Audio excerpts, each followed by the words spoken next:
중국 3대 폭군 유혹에 대한 이야기에서 나온 소도성은 유송을 멸하고 제나라를 세우게 되었습니다. 하지만 이 제나라도 3대 폭군에 버금가는 골 때리는 황제들이 많았죠. 오늘 이야기할 인물은 소도성의 후손이던 소서업에 대한 이야기입니다.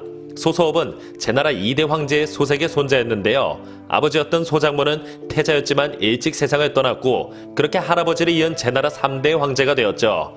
그는 어릴 적부터 주도 면밀한 면을 보였습니다.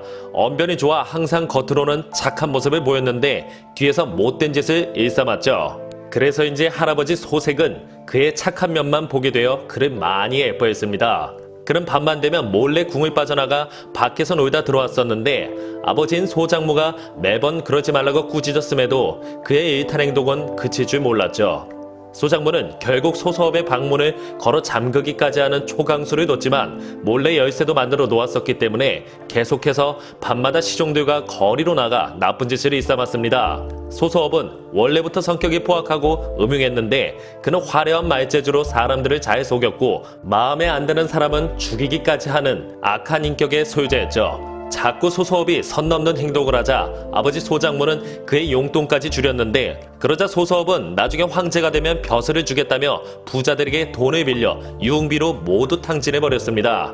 하지만 부자들 중 누구 하나 그에게 돈 갚으라고 할 수 없었고 어느 누구도 그가 황제가 된 후 돈을 받지도 벼슬을 받지도 못했죠.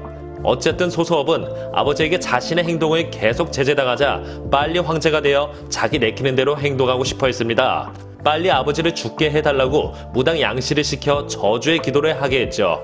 그런데 어느 날 소장모가 갑자기 사망하자 그는 무당 양씨에게 많은 상을 내리기도 했습니다. 그리고선 아버지 장례식장에서는 숨이 끊어질 듯 울어제끼며 신들린 연기를 하자 주위 사람들도 그의 메소드 연기에 속아 그 모습을 보고 슬퍼했다고 하죠. 또한 할아버지 소색의 앞에서도 헐리우드 액션을 통해 소색은 더욱 소서업을 아끼고 총애하게 되었습니다. 그렇게 그는 무난하게 황태손이 되었죠. 그리고 나서 이제는 무당을 시켜 할아버지 소색이 빨리 죽게 해달라는 저주의 기도를 하게 되었습니다.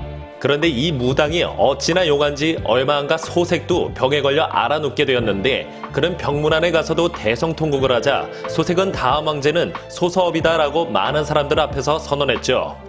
그런 이후 집에 돌아온 소서업은 종이에 기쁠 희자를 쓰더니 태자비 하씨와 그걸 보고 웃으며 기뻐했다고 합니다. 결국 할아버지 소색은 세상을 떠나게 되었고 할아버지의 관이 궁 밖으로 나가기도 전에 뭐가 그리 기쁜지 시종들에게 술상을 내오라 명한 뒤 풍악을 올리며 신명나게 놀고 마셔댔죠.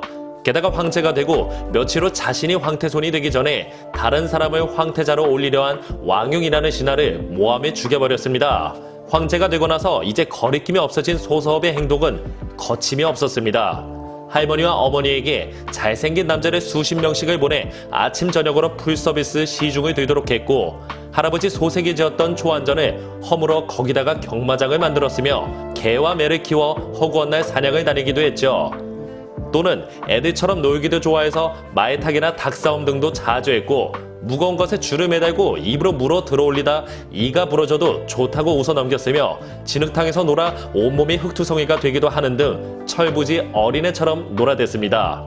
또 어쩔 때는 굉장히 음란하기도 해서 할아버지와 아버지들의 후궁들을 시도 때도 없이 강제로 겁탈하기도 했으며 아내인 하씨 역시 남편을 닮아서 그런지 남편의 최측근이던 무당 양씨의 아들인 양민과 눈이 맞아 몰래 수많은 잠자리를 가졌는데 훗날 남편인 소서업에게 둘 사이를 들켰지만 대수롭지 않게 그냥 넘어갔다고 합니다.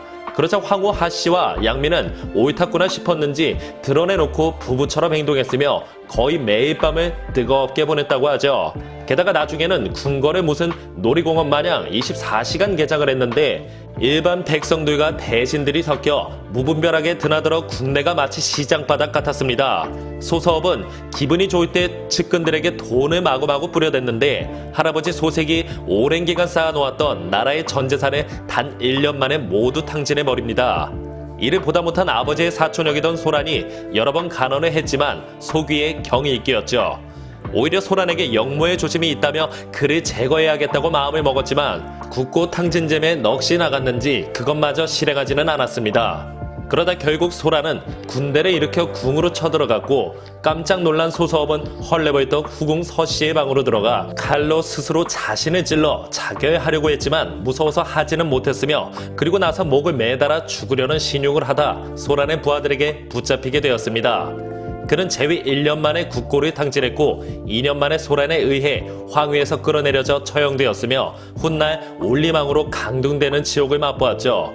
이후 소란은 소서업의 동생이던 소소문의 황제로 옹립했지만 그는 허수아비 황제에 불과했고 소소문은 자고 일어나고 먹고 싸고 입고 벗고 씻고 하는 것 등 모든 일거수일투족을 소란에게 허락을 받고 해야만 했으며 하루는 생선찜이 먹고 싶어서 먹어도 되냐고 소란에게 물었지만 안 된다고 하자 먹지 못했다고 합니다. 그리고 소소문 역시 불과 3개월 만에 폐위되었고 제나라 5대 왕제로 소란이 즉위하게 되었죠. 여태껏 수많은 악녀, 폭군에 대한 이야기는 많이 해보았지만 이처럼 철없는 폭군은 또 처음인 것 같습니다. 중국 제나라의 어이없는 폭군, 소서업에 대한 이야기였습니다. 영상을 봐주셔서 감사합니다. 더 재미있고 유익한 영상으로 다시 찾아뵙겠습니다. 구독과 좋아요 꾹 눌러주시고 댓글도 부탁드려요.